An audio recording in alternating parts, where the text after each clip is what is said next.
Hello, my friends. My name is Darren Gerdes, just a professor trying to provide context in the war in Ukraine. And what just happened in Ukraine may have just changed everything. Now, it'll take a while for them to get enough of these to make a difference, but this is significant. Okay, I'm going to get to that story in just a little bit. 1,530 Russians off the battlefield, 5 tanks, 27 armored fighting vehicles, 14 artillery systems, 58 vehicles and fuel tanks. That 1530 is about in the same range that it's been for the month. It's about the average for the month.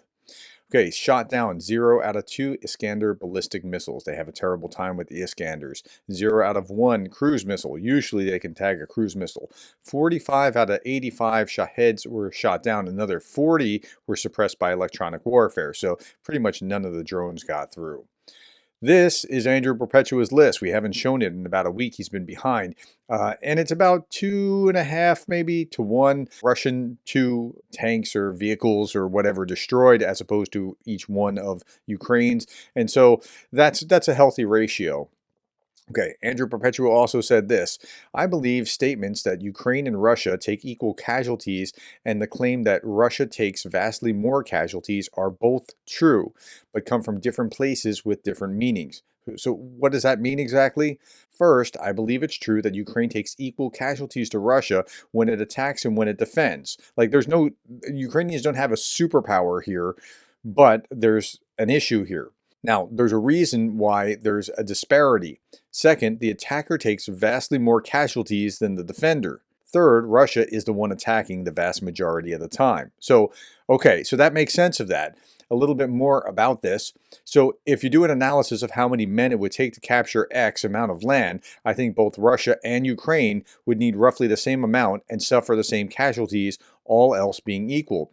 But if you're talking about how many casualties are suffered per day, Russia is taking many more because they're the attacker and the attacker suffers more. And their tactics tend to be pretty bad. So I hope that helps clarify some things about why the numbers are what they are.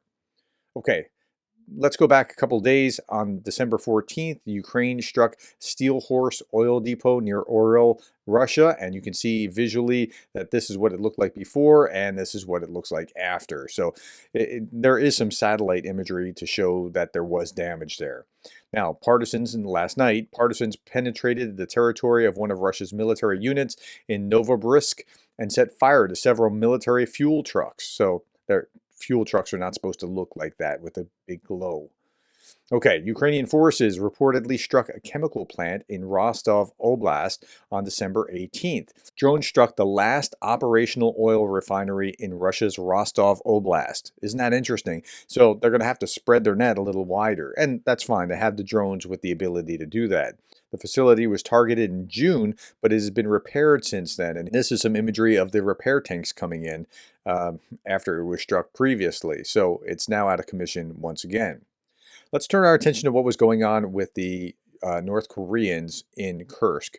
So this is the British intelligence update. Democratic People's Republic of Korea troops are currently engaged in offensive combat operations against Ukrainian forces in Kursk Oblast. DPRK troops have highly likely sustained significant combat casualties, but so far only achieved tactical gains. Russian and North Korean forces are almost certainly experiencing inoperability difficulties. The two forces do not share a common language, and North Korean troops almost certainly have difficulties integrating into Russia's command and control structure.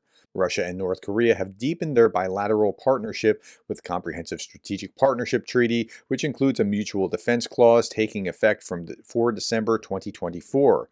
For Russia, DPRK military support in the war in Ukraine has likely been the core driver for the partnership and has until recently centered around North Korea's provision of arms. In return, North Korea has gotten international support from Russia and a trading partner willing to break sanctions because, hey, we're sanctioned, you're sanctioned, we're both sanctioned, let's just support each other. Now, North Korea's forces have suffered over 1,000 casualties in Russia's Kursk Oblast. South Korean lawmakers have disclosed this number following closed-door intelligence briefing, and according to Reuters, it's around 100 killed and 1,000 wounded North Koreans. These high casualties are due to their lack of experience with drone warfare and unfamiliarity with open terrain where battles are taking place. So the North Koreans are down 10% of their original strength in just a few days. All right, the Russian Ministry of Defense is increasingly tricking conscripts into signing military service contracts to fight in Ukraine, likely in an effort to generate more assault forces and maintain the tempo of the Russian offensive operations in Ukraine. They can't maintain this tempo forever, but they're trying to backfill as much as they can, as quickly as they can. All right, let's look at some political news. Today, during the meeting with the President of the European Commission, we discussed priorities of the newly formed European Commission and Ukraine's ascension to the EU. We also addressed the frozen Russian assets to support Ukraine's needs. We value Ursula von der Leyen's personal efforts to consolidate the unity with the EU around our country, and she has been a stalwart supporter of Ukraine. And then European Council President, also with Zelensky, said that we want to welcome Ukraine as an EU member one day. This war is not just about Ukraine or Europe. It's about upholding international law. And that's spot on. In addition, Kaya Kallas warns against rushing Ukraine-Russia negotiations amid Trump's push for talks. Now, we know it's not going to happen immediately, like nothing magical will happen on January 20th, but she's calling to pull the brakes and do it the right way. Meanwhile, the UK has announced a £225 million military aid package for Ukraine. The package includes small boats, reconnaissance drones, unmanned surface vehicles, radars, ground-based decoy systems, electronic warfare systems, maintenance, and spare parts. So thank you to the UK. Now, I'm showing you drone-on-drone warfare. Nothing's actually hitting. It's clipping out before it gets hit. But something has just radically changed. Now, when I say radically changed, I mean radically changed. And I showed you in this video, this just changed modern warfare forever. So the UK has these lasers that can shoot down airplanes and drones, and Ukraine now has these same lasers. Ukraine has a laser called Tryzub. This new laser can shoot down aircraft from a mile away. Commander of the Armed Forces of Ukraine's unmanned systems stated that Ukraine can now shoot down aircraft at altitudes exceeding 2 kilometers. That's 1.2 miles. And this is the article from CNN. Ukraine is now among the few nations with a functional laser weapon, Tryzub.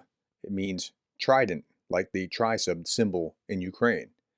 Capable of downing objects over 2 kilometers high, says the commander of the UAV forces. We're one of 5 countries with this tech. Ukraine's new combat laser Tryzub matches the performance of the American Laws and the British Dragonfire, according to its announced specifications. So now, in the war against Russia, Ukraine is believed to have an edge. Kyiv is believed to have developed this Star Wars-style laser weapon. Now, it's all a question of how soon it can get out to the front lines. Now, it's one thing to have the weapon, it's another to have enough that's out there that can be deployed and how soon it can be deployed, but it's starting to look like Star Wars out there. It's really amazing how the evolution of warfare has changed in just 2 short years. Okay, my friends, we're going to end with this video. I saw this some time ago. This is not new, but it just makes me happy. Thank you for your time. Thank you for your likes. Thank you for the shares and the subscribes. And thank you for being the kind of person that cares about Ukraine.